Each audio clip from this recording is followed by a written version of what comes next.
Good evening friends. आज के lecture में हम कॉन्जुगेट एंटी सिमेट्री डिस्कस करेंगे।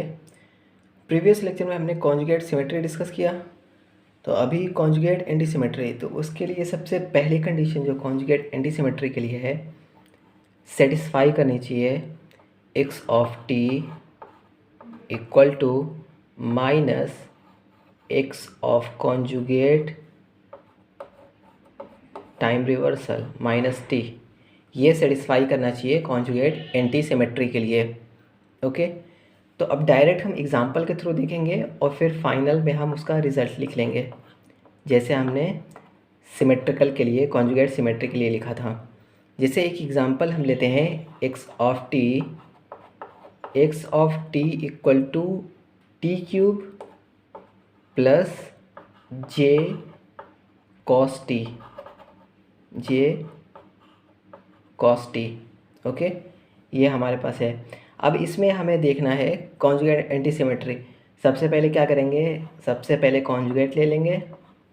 ओके, सबसे पहले जब कॉन्जुगेट लेंगे तो यहाँ कोई फ़र्क, रियल पार्ट में कोई फ़र्क नहीं पड़ेगा, रियल पार्ट वैसे ही रहेगा। यहाँ पे क्या हो जाएगा, जे की जगह माइनस जे हो जाएगा, कॉस ऑफ टी। ओके, उसके बाद टाइम रिवर्सल कर लेंगे। कॉन्जुगेट है पहले से, टाइम रिवर्सल यहाँ पे कर लिया है हमने।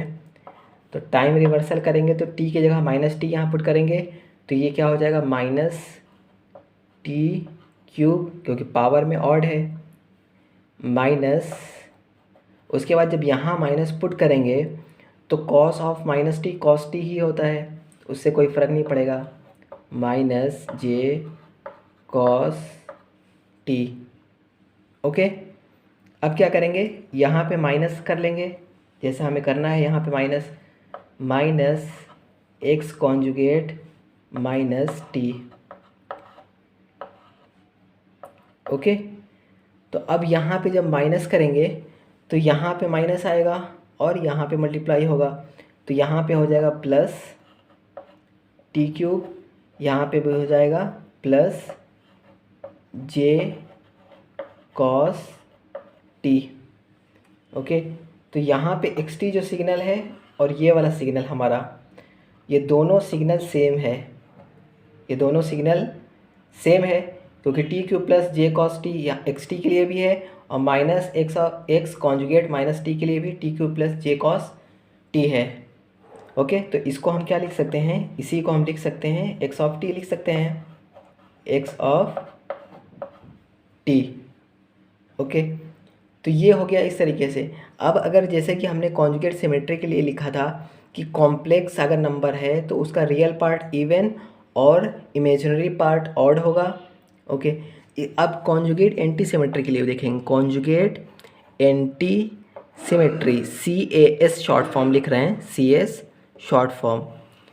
तो इसमें देखिए, इसमें कॉम्प्लेक्स के लिए, कॉम्प्लेक्स अगर वो कॉम्प्लेक्स है, कॉम्प्लेक्स में ये हमारा रियल पार्ट होता है 80 plus j b of t. Okay, j b of t. तो ये हमारा जो रियल पार्ट है, ये रियल पार्ट इसके लिए ऑड होना चाहिए और इसके लिए ये इवन होना चाहिए। ये कॉन्जुगेट एंटी सिमेट्री के लिए है। कॉन्जुगेट सिमेट्री के लिए क्या था, यहाँ पे रियल पार्ट इवन और इमेजिनरी पार्ट ऑड, इसके लिए कॉन्जुगेट एंटी सिमेट्री के लिए एकदम अपोजिट। उसके बाद यहाँ पे क्या लिखेंगे, real odd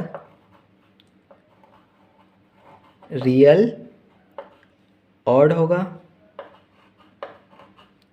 real plus odd इसलिए लिखते हैं कि ये मतलब ये डिनोट कर रहा है कि जो रियल पार्ट हमारा है वो क्या है, वो ऑड है, रियल पार्ट ऑड है, इमेजिनरी पार्ट इवन है,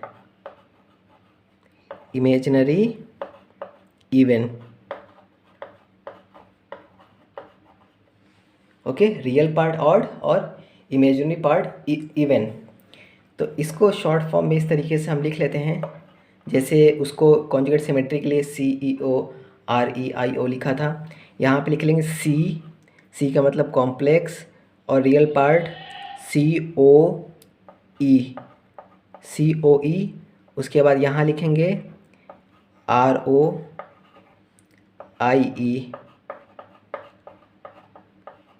ओके, इस तरीके से हम लिख लेंगे IE।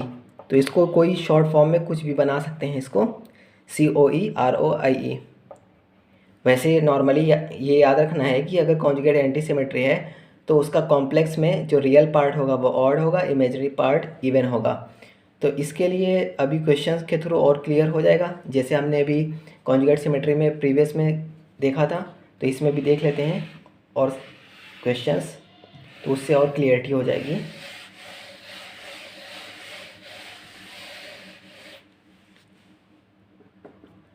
कुछ क्वेश्चंस हम देखते हैं, और वो अब जो क्वेश्चंस होंगे ना तो ग्राफ और ना ही सीरीज़ कुछ इस टाइप से नहीं होंगे, डायरेक्ट क्वेश्चन है और उनको डायरेक्ट ही बताना है।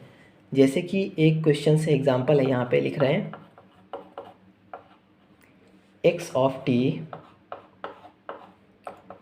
Equal to t cube, x of t equal to t cube. इसमें बताना है, देखिए ये हमारा क्या है, रियल पार्ट है और ये कैसा है सिग्नल, ये क्या है, ऑड है, पावर 3 है, ऑड है। रियल पार्ट ऑड है, इसका मतलब क्या हुआ, ये कॉन्जुगेट एंटी सिमेट्री है। रियल पार्ट ऑड है ना, रियल पार्ट ऑड है, इसका मतलब कॉन्जुगेट एंटी सिमेट्री। ये रियल पार्ट है और ये ऑड है, इसलिए कॉन्जुगेट एंटी सिमेट्री। और सिग्नल देखेंगे x of t equal to j t square. Imaginary part है, लिख लेंगे सबसे पहले इमेजिनरी पार्ट। इमेजिनरी पार्ट के साथ साथ ये क्या है, इवन है। इमेजिनरी के साथ साथ ये इवन है, तो इमेजिनरी के साथ ये इवन, इमेजिनरी के साथ इवन है, तो ये भी क्या है, कॉन्जुगेट एंटी सिमेट्री है, कॉन्जुगेट एंटी सिमेट्री। ओके, एक और देखते हैं, x of t equal to t square plus j cos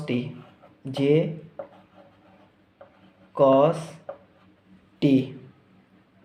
okay, तो यहाँ पे देखिए रियल पार्ट क्या है, रियल पार्ट हमारा है इवन, और इमेजिनरी पार्ट क्या है, इमेजिनरी पार्ट भी क्या है, even.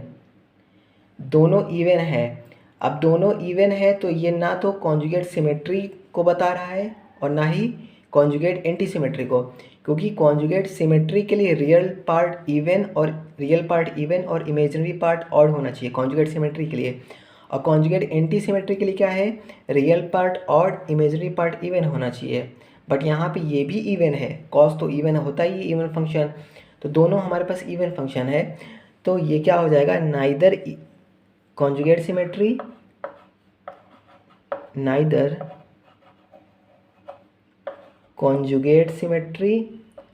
Nor conjugate anti symmetry. Okay, तो ये क्या है, ये कैसा सिग्नल है हमारे पास, कॉम्प्लेक्स प्लस इवन। ये कॉम्प्लेक्स टाइप का है क्योंकि रियल और इमेजिनरी दोनों पार्ट हैं, कॉम्प्लेक्स टाइप का है, प्लस क्या है, इवन है, क्योंकि ये टोटल इवन है, ये कॉम्प्लेक्स प्लस इवन हो जाएगा। ओके, तो आज के लेक्चर के लिए इतना ही है, फिर मिलते हैं नेक्स्ट लेक्चर में। Thank you.